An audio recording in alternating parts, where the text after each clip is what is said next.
Welcome to the debate. When you watch a documentary about an archaeological dig, there is this, beautiful illusion of immediate discovery. The scientist brushes away some dirt, lifts a perfectly intact artifact, and instantly tells the camera exactly what it meant to some ancient civilization. Right. The camera absolutely loves a straight line. From the dirt straight to the pristine museum display, the narrative is instantly clean. But what they don't show you on television is the painstaking tagging, the cataloging, the literal isolation of materials in a staging area. Because if you just grab that artifact out of the ground and throw it in a box to show it off, you lose the context. You lose where it was found, how deep it was, what was next to it. Yeah, you actually destroyed the history by trying to display it too quickly. Exactly. And that human problem, that rush to display before we truly understand, is the center of our discussion today regarding the living professional record, or LPR methodology. We are looking specifically at the transition from capturing raw professional history to mapping actual claims. Which is a massive leap. It is. And in the curriculum, this whole transition hinges on something called Tool 2C, which creates the context brief. This is the structural document that summarizes what happened, why it mattered, what the client actually did, what evidence supports it, the privacy boundaries, and explicitly, and I know this is where we disagree, what not to claim. Yes, that is exactly where the friction is. Well, the curriculum states that this tool is the ultimate bridge to claim mapping. Module 5 will map claims, but Module 4 prepares the claim responsibly. I hold that this context brief, particularly Tool 2C, is the indispensable firewall of the LPR process. It ensures that raw, messy capture is governed and safe before it ever touches that public-facing mapping phase. And see, I look at this from a slightly different angle. While turning scattered notes into a structured source entry is undeniably useful, we all want structure, I have serious reservations about the rigidity of this firewall. Rigidity is kind of the point of a firewall, isn't it? Sure, but the absolute demand to explicitly define a claim boundary and declare what not to claim before we even begin mapping, that risks forcing a premature evaluation, especially when we are dealing with what the methodology itself calls imperfect evidence. Okay, but Laying down definitive negative boundaries too early might inadvertently erase real professional contribution before it can be properly understood. Let's ground this in the reality of what an advisor actually faces during intake, all right? Clients do not arrive with perfectly structured historical records. They arrive with absolute chaos. Oh, certainly. They bring in a resume with bullet points that have zero evidence behind them. They bring in fragmented memories of confidential projects or, vague, generalized statements of value. Without Tool 2C to lock down the context, that capture phase remains entirely too messy for claim mapping in Module 5. I'm totally with you on the goal. The transition from messy reality to a structured, useful entry is the whole point of capturing history. But it's the mechanism I'm questioning. The mechanism is what saves them. The context brief takes the scattered notes we've built and turns them into a structured source entry. By explicitly stating what the evidence actually supports, and crucially, what it does not support, we protect the client from their own worst instincts. Their worst instincts? Come on, that's a bit harsh. It forces the advisor to apply boundaries, like designating a sensitive project as metadata only before mapping begins. If we don't build these walls at the end of the capture phase, unsafe or wildly inflated claims just bleed straight into the rendering process. But look at the friction this creates. We agree the central doctrine here is capture first, claim later. Yet look at what Tool 2C mechanically demands of the advisor. It demands that they establish a definitive boundary and decide what not to claim. It's asking for a verdict during the investigation. Because without a boundary, a claim isn't history. It's just an unverified boast. Okay, but put yourself in the room with the client. Most of our professional history is built on imperfect evidence. It's partial artifacts, old notebooks, memory-based entries, or informal work where the client influenced an outcome without having the formal title to prove it. Right, which happens all the time. Exactly. So if you force an advisor to draw a hard negative boundary right then and there, declaring what cannot be claimed based on a fragmentary initial conversation, you risk doing exactly what the curriculum warns against. You erase the client's contribution, you are locking in a restriction before the work has even been given a chance to be properly unpacked. Okay, play devil's advocate for me here, because I am genuinely struggling to see how else we handle this without a strict boundary. If we don't lock down the reality of their role with a negative declaration, don't we just end up with glorified resumes? Not necessarily. I mean, the psychology of overclaiming is so deeply ingrained in corporate culture. You know the type. You get the client who showed the CEO how to export a document as a PDF, and suddenly their intake form says they spearheaded enterprise digital transformation. Right. We've all met that guy. The inflation is real, I'll give you that. It's rampant, and that's why defining what not to claim isn't some punitive restriction of truth. It is the enforcement of truth. It enforces role clarity. But does it have to happen in Module 4? Yes. Let's say a client brings in an artifact, maybe a weekly project tracker. The advisor asks what their role was, and they realize the client merely coordinated the weekly update. Tool 2C explicitly requires the advisor to note that the client cannot claim they led the entire transformation. It insists on the accurate verb, not the biggest verb. Distinguishing between owned, led, managed, and coordinated is essential. I agree. If you don't explicitly document that they cannot claim they led it, the natural tendency down the line, in Module 5, will be to inflate that coordination into leadership. I'm laughing because the PDF example is painfully accurate, but we have to look at the collateral damage of this approach. Yes, we must distinguish between coordinating and leading, but earlier in the process, we already identify possible claims. We already do the work of filtering the strongest evidence. But identifying a possible claim isn't the same as setting a boundary. No, but pushing this further to definitively declare what cannot be claimed feels like a dangerous overreach for a phase dedicated entirely to capture. How is it an overreach if it prevents a falsehood? Because you're assuming the initial read of the evidence is flawless. The text explicitly warns advisors, do not erase contribution. Let's take a less cynical example than your PDF guy. A client says, I just helped out on that project. Okay. If the advisor is strictly looking for formal authority, they might slap a do not claim leadership tag on it immediately in Tool 2C. But if they take the time to unpack that helping, they might find out the client actually drafted the core policy or solved the critical bottleneck that saved the whole initiative. Well, then the evidence would show that. Eventually. But locking in a negative boundary too early might trap that deeply valuable contribution in a diminished state, just because the client was initially humble or lacked the formal title. I hear that concern. I really do. But think of Tool 2C as a quarantine zone for raw professional data. A quarantine zone? Yes. If we don't tag the hazardous material, the overclaims, the inflated AI-generated drafts, the unsupported assumptions, before we move on, they infect the entire system. A quarantine zone isn't about destroying the material, it's about making sure it doesn't cause damage downstream. But you're treating the absence of immediate proof as the presence of falsehood. When a client brings in a shiny bullet point that says they optimized operational efficiency by 40%, but their actual evidence is just an onboarding checklist they edited, I mean, if you don't tag that 40% metric as what not to claim right then and there, it survives. It slips into the claim mapping phase because someone down the line assumes it was verified. Wait, let's look at what that actually means in practice. The methodology itself tells us that clients often lack clean proof. They rely on memory, lost files, informal work, or work that was highly collective and never explicitly measured by management. You are demanding that this rigid structure hold up against the incredibly messy, fluid reality of human experience. I'm not demanding perfection. I'm demanding governance. If boundaries be built on such fragile foundations without creating a completely false sense of verification. Because the framework accounts for that fragility. The text has a very specific instruction for handling imperfect evidence. It says to mark the claim as needing confirmation until more support exists. Right. Tool 2C is precisely where this status is officially recorded.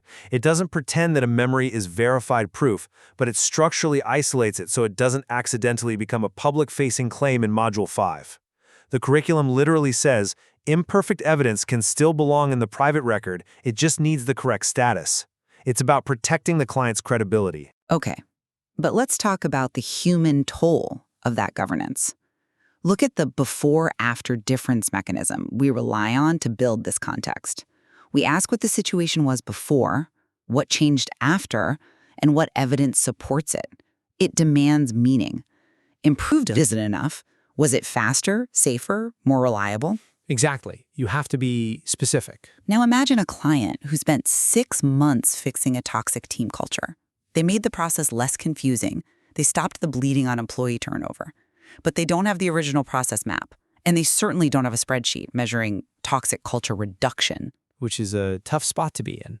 Right. So placing a do not claim boundary around their impact just because the evidence is currently imperfect artificially suppresses their professional history. You are sitting across from them acting like a forensic auditor, essentially telling them their lived experience has no market value until it meets an arbitrary evidentiary standard that might take weeks to track down, if it exists at all. I have a hard time accepting that framing, honestly, because it conflates the private historical record with public market translation. The advisor's job is not to say, no evidence means your work has no value. The curriculum explicitly forbids that kind of dismissal. But functionally, that's what a negative boundary does. Now, the advisor says, this is a memory-based entry. We believe it happened. We can reconstruct the context, identify possible witnesses, and look for supporting artifacts. But until they do that work, it is completely irresponsible to let that memory map into a definitive public claim. I agree we shouldn't invent metrics. If they can't verify a number, we don't make one up. Exactly. We are building a source layer beneath the professional surfaces. If the foundation of that layer is built on unsupported memory masquerading as fact, the entire structure is compromised. But the psychological friction this introduces is profound. The client comes in trying to explain work that changed something, work that others relied on, work that was deeply meaningful to their career, and the process responds by slapping warning tags on it. It risks turning the capture session into an interrogation rather than a recovery of meaning. It is an interrogation of the evidence, never the client. We have to separate the two. And frankly, that level of scrutiny becomes even more vital and much easier to justify to the client when we shift from claim validity to client safety. Ah, the privacy aspect. Yes! Let's talk about privacy boundaries because this is where the stakes get real. The ultimate mandate here is privacy begins at capture. Tool 2C is the absolute final checkpoint to define if evidence is public, employer-owned, redacted, or metadata only. And I will readily agree that the privacy protocols built into this methodology are its strongest feature. The mandate to protect confidential, proprietary, or sensitive client data isn't just good practice. It's paramount to the survival of the advisor-client relationship. It's the cornerstone of the whole system. Imagine a client who led a highly confidential corporate merger. The work products might include financial models, personnel redundancy lists, highly sensitive legal drafts. Sure.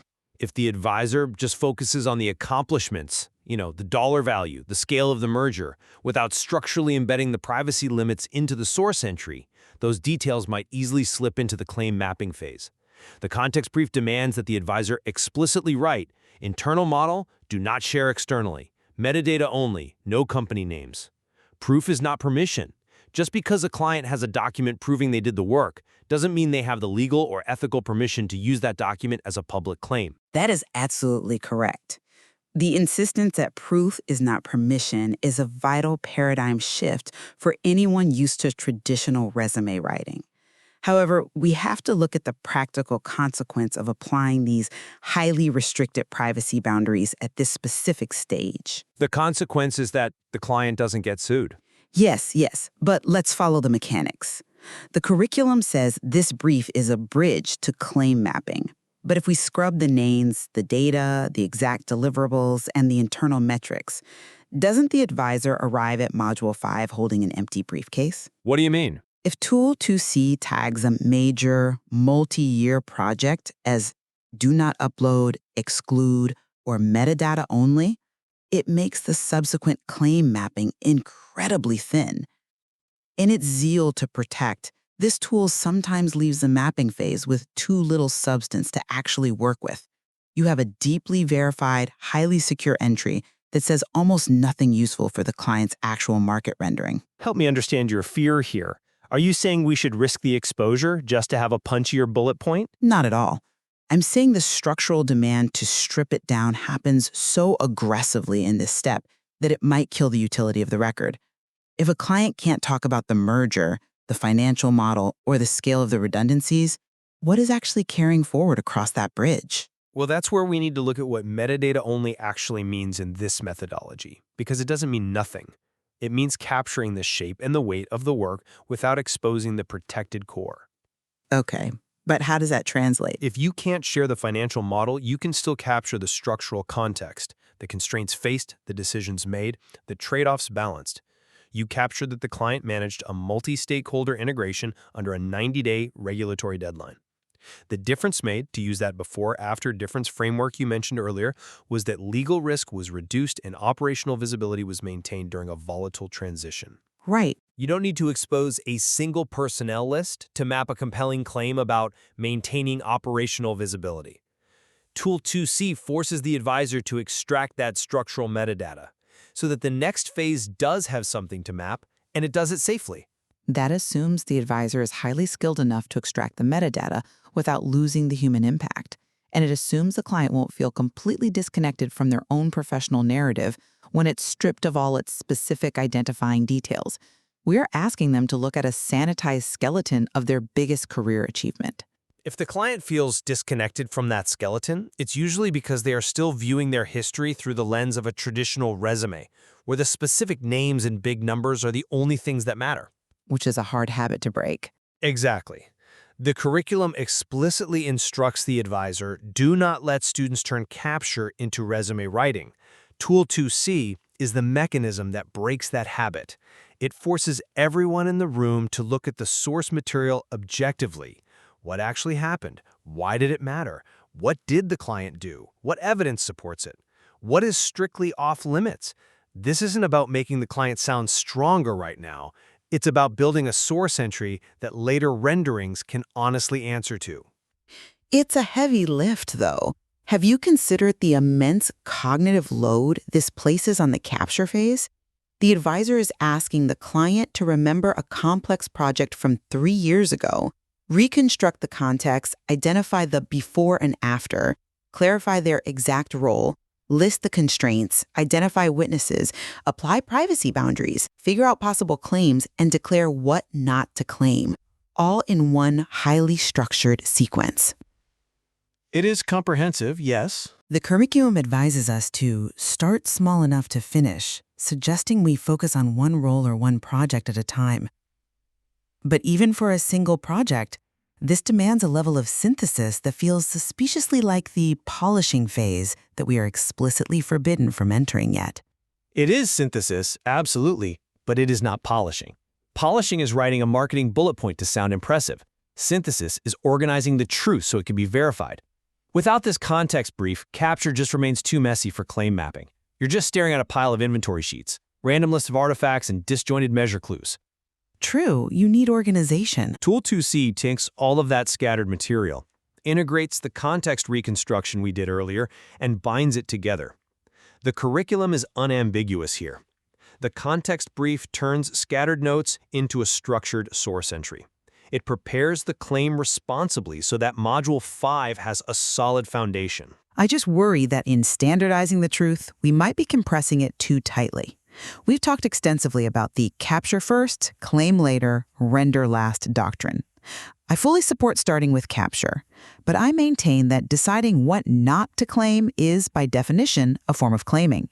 It is a definitive evaluation of validity. I disagree. By placing this mandate at the end of the capture phase, the methodology forces a judgment step into what should be a purely exploratory foundational phase. Judgment is inherently part of capture when you are dealing with something as fluid as professional identity.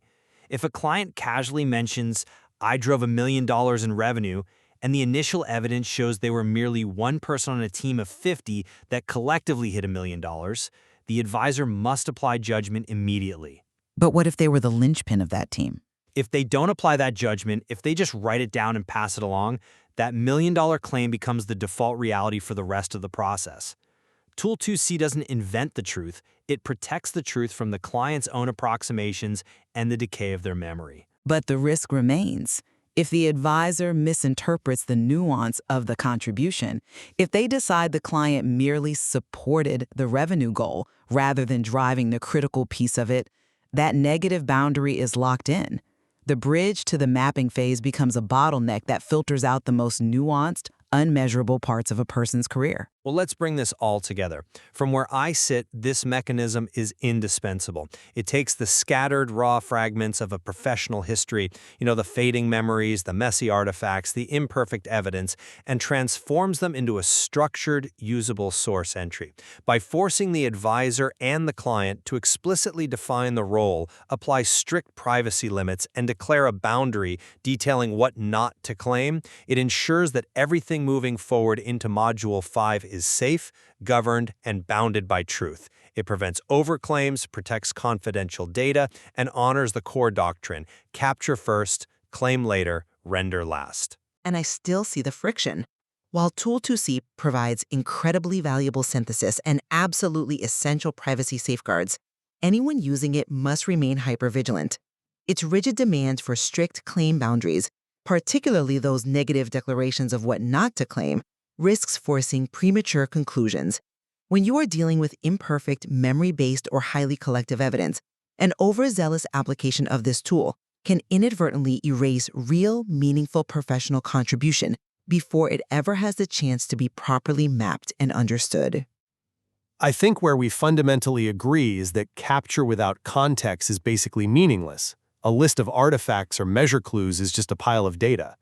It requires the reconstruction of the situation, the constraints, and the before and after to hold any real value. Completely. We also find common ground in the reality that moving from a messy professional reality to structured mapping requires a deep, uncompromising respect for both role clarity and privacy boundaries. Proof is not permission, and ignoring that reality puts both the client and the advisor at immense legal and reputational risk. Absolutely. Which brings us right back to our archaeological dig. We know the artifact can't just be ripped from the earth and thrown on display. It needs the staging area, the quarantine, the careful tagging of its context. But our conversation leaves us with an enduring tension to ponder. Do the strict structural boundaries we impose in the early stages of capturing history fundamentally protect the truth, or do they inadvertently limit our ability to discover it? Exactly. How much of the past do we lose by demanding it fit perfectly into our boxes before we allow it to be seen? A question that suggests there is much more nuance to explore in the living professional record methodology. We'll leave it there for today.